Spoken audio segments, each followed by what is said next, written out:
देखिए, आज की जो रात है वो देश की बड़ी से बड़ी सियासी शख्सियतों के लिए भारी रहने वाली है। सुकून भरी नींद आज किसी को नहीं मिलेगी। हरियाणा और जम्मू कश्मीर के नतीजे क्या होंगे, इसका पता चलेगा कल।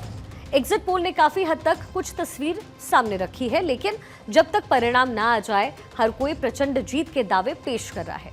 काउंटिंग से पहले जम्मू कश्मीर में खेल बदला बदला सा दिख रहा है। चुनाव के जो अलग अलग लड़े वो अब साथ साथ सरकार बनाने की बात करने लग गए हैं। उधर एलजी ने 5 सदस्यों को नॉमिनेट करने वाले हैं, ये फैसला लिया है। ये 5 सीटें कश्मीरी पंडितों, महिलाओं और पीओके से एक प्रतिनिधि के लिए होगी। विपक्ष इस पर आग बबूला हो गया है। एक रिपोर्ट आपको दिखाते हैं।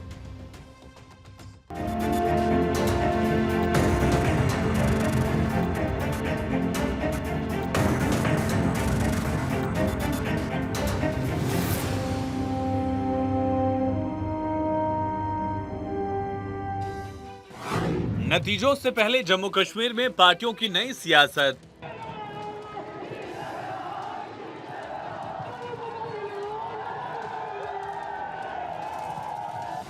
चुनाव अलग अलग लड़े, सरकार साथ साथ बनाएंगे।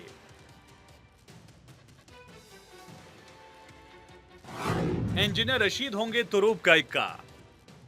जम्मू कश्मीर की 90 सीटों पर 3 चरण में चुनाव पूरे हो गए हैं। अब से 12 घंटे बाद यानी 8 अक्टूबर को नतीजे भी सामने आएंगे। नतीजे अगर एग्जिट पोल के अनुरूप रहते हैं तो बड़ा सवाल ये होगा कि क्या प्रदेश की सियासत में उठापटक का दौर जारी रहेगा या नहीं। एग्जिट पोल के अनुसार नतीजे मिले तो राजनीति में नए नए समीकरण भी बनेंगे। मुफ्ती परिवार और अब्दुल्ला परिवार की अदावत जग जाहिर है, लेकिन याद रखना होगा ये दोनों परिवार गुपकार अलायंस में एक साथ आए थे और लोकसभा चुनाव से पहले इंडिया अलायंस बनाया, तब भी ये एक साथ ही थे। लेकिन जम्मू कश्मीर में विधानसभा चुनाव से पहले ये अलग हो गए। तलखी अभी भी दिख रही है। मैंने एग्जिट पोल पे कुछ नहीं कहना। मैंने एग्जिट पोल पहले भी देखे हैं, कभी ऊंचा होता है कभी नीचे होता है। 8 तारीख को सारा पोल आपके सामने आ जाएगा, बक्से खुलेंगे, पता लगेगा कौन कहाँ खड़ा है। अगर मेरे पास जादुई चिराग होता तो मैं उस जिन को लाता, कहता जिन बता कितने हम जीतेंगे कितने वो जीतेंगे। मगर इतना जानता जरूर हूं कि इंशाल्लाह नेशनल कॉन्फ्रेंस और कांग्रेस बहुत अच्छे आ जाएगी, बहुमत से आ जाएगी। हम लोग सब एक ही राह पे चल रहे हैं कि नफरत को हमने खत्म करना है और जम्मू और कश्मीर को इकट्ठे रखना है, हर हालत में इकट्ठे रखना है। किंगमेकर बनने का ख्वाब राशिद इंजीनियर भी देख रहे हैं। तिहाड़ जेल से सीधे चुनावी मैदान में उतरे राशिद इंजीनियर न अब्दुल्ला के साथ जाएंगे न मुफ्ती के साथ। विकास के नाम पर बीजेपी के साथ उनके लिए एक ऑप्शन है। वैसे तो कांग्रेस ने भी राशिद इंजीनियर पर डोरे डालने शुरू कर दिए हैं। बताया जा रहा है कि पहले चरणजीत सिंह चन्नी ने राशिद इंजीनियर से बात की और बाद में राशिद इंजीनियर के घर पर मुलाकात भी हुई। वो क्यों मिले, काहे को मिले, फारूक अब्दुल्ला को तो पता नहीं है, उनके दोस्त हो सकते हैं। जिस वक्त चन्नी सिंह जी ने 2 एमपीज के बारे में पार्लियामेंट में बात की, एक पंजाब के थे, कश्मीर के थे, और उन दोनों के बारे में उन्होंने ये कहा कि उनको जो गिरफ्तार करके रखा हुआ है, बंद करके रखा हुआ, उनको छोड़ देने की चीज की। दोनों एक दूसरे को नहीं जानते हैं। आज चन्नी जी किसी पर्सनल विजिट पे श्रीनगर गए हैं या कल गए थे, तो चन्नी जी का उनका जो राब्ता हुआ और वहां पे उन्होंने उनको फिर से इसी बात पे एक्नॉलेज किया, जिस चीज का शुक्रिया उन्होंने अदा किया कि पार्लियामेंट में आपने हमारे वास्ते बात की, उसका बहुत बहुत शुक्रिया। हालांकि जहां एक तरफ फारूक अब्दुल्ला पीडीपी का साथ लेने को तैयार हैं, वहीं दूसरी तरफ पीडीपी पार्टी की यंग नेता महबूबा मुफ्ती की बेटी इल्तिजा मुफ्ती ने सोशल मीडिया हैंडल एक्स पर पोस्ट शेयर कर अपनी पार्टी का एनसी कांग्रेस गठबंधन के साथ जुड़ने पर स्टैंड साफ कर दिया। इल्तिजा मुफ्ती ने अपना आधिकारिक रुख रखते हुए कहा, बिना वजह के कयास लगाए जा रहे हैं। नतीजे आने के बाद ही पीडीपी के वरिष्ठ नेता तय करेंगे कि वो नेशनल कॉन्फ्रेंस का समर्थन करेंगे या नहीं। Bureau report, Bharat 24।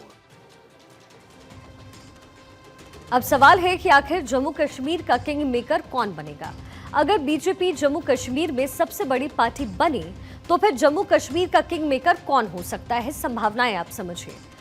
बीजेपी अगर सबसे बड़ी पार्टी बने तो फिर बीजेपी सरकार बनाने का दावा पेश करेगी, जाहिर है। घाटी के छोटे छोटे दलों को इकट्ठा करने का काम करेगी। राशिद इंजीनियर, अल्ताफ बुखारी, सज्जाद लोन, महबूबा मुफ्ती, विकल्प निर्दलियों से बीजेपी बात कर सकती है। घाटी का कोई प्रमुख चेहरा सीएम के तौर पर पेश करेगी। बीजेपी छोटी पार्टियों को बैक करेगी। सबका समर्थन पत्र एलजी को दिखाना होगा। अब आपको एक आंकड़ा दिखाते हैं कि अगर बीजेपी सबसे बड़ी पार्टी नहीं बनी तो फिर क्या हो सकता है। अगर बीजेपी सबसे बड़ी पार्टी नहीं बनती है तो जो संभावनाएं हैं वो आप समझिए। सबसे बड़ी पार्टी को बुलाया जाएगा। एलजी के सामने बहुमत का समर्थन पत्र देना होगा उन्हें। एनसी और कांग्रेस यानी नेशनल कॉन्फ्रेंस और कांग्रेस को मौका अगर मिला तो समर्थन पत्र उन्हें देना पड़ेगा। एनसी और कांग्रेस के लिए 48 के बहुमत पर जाना आसान हालांकि है नहीं। रिजल्ट के बाद 5 कैंडिडेट का नॉमिनेशन भी होगा। 5 कैंडिडेट जिसे एलजी नॉमिनेट करेंगे। बीजेपी की तरफ से समर्थन होगा। बीजेपी को एज यहां पे इन कैंडिडेट्स के साथ इस पद पर मिल सकता है। अब आपको बताते हैं कि जम्मू कश्मीर में 8 अक्टूबर को विधानसभा चुनाव के रिजल्ट के तुरंत बाद 5 विधायकों को मनोनीत किया जाएगा, जो कि एलजी करेंगे मनोज सिन्हा। गृह मंत्रालय के आदेश पर जम्मू कश्मीर के लेफ्टिनेंट गवर्नर मनोज सिन्हा 5 लोगों को विधानसभा के लिए नॉमिनेट करेंगे। ऐसे में विधायकों की कुल संख्या 95 हो जाएगी और बहुमत का आंकड़ा बढ़ करके हो जाएगा 48। दरअसल 370 हटने के बाद जम्मू कश्मीर रीऑर्गेनाइजेशन एक्ट 2019 के तहत विधानसभा में 5 विधायकों को एलजी नामांकित कर सकते हैं। ये नियम महिलाओं, कश्मीरी पंडित और पीओके के एक प्रतिनिधित्व के लिए लाया गया है। जुलाई 2023 में इसे संशोधित भी किया गया। इन मनोनीत विधायकों को विधानसभा में वोटिंग के अधिकार के साथ साथ सभी विधायी शक्तियां और विशेषाधिकार मिलेंगे, यानी जो विधायकों के पास होते हैं। सूत्रों से मिली जानकारी के मुताबिक उपराज्यपाल जिन 5 सदस्यों को मनोनीत करेंगे उनमें एक महिला होगी, एक पीओके से आया शरणार्थी, 2 कश्मीरी विस्थापित और 1 अन्य होंगे। हर कैटेगरी के लिए 5 से 6 नाम भेजे गए हैं। आपको इन 5 लोगों के संभावित नाम भी जरा बता दें कि आखिर किसका नाम इस समय चल रहा है, किनको लेकर के बातचीत हो रही है।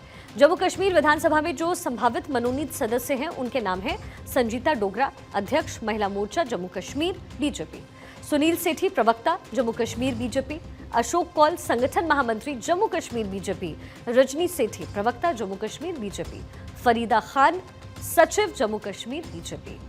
अब आपको बता दें कि उपराज्यपाल इन सदस्यों का चुनाव विधानसभा की पहली सिटिंग से पहले होना था, लेकिन ऐसे में इन्हें मनोनीत सदस्यों के पास विश्वास मत में भी वोटिंग का अधिकार होगा।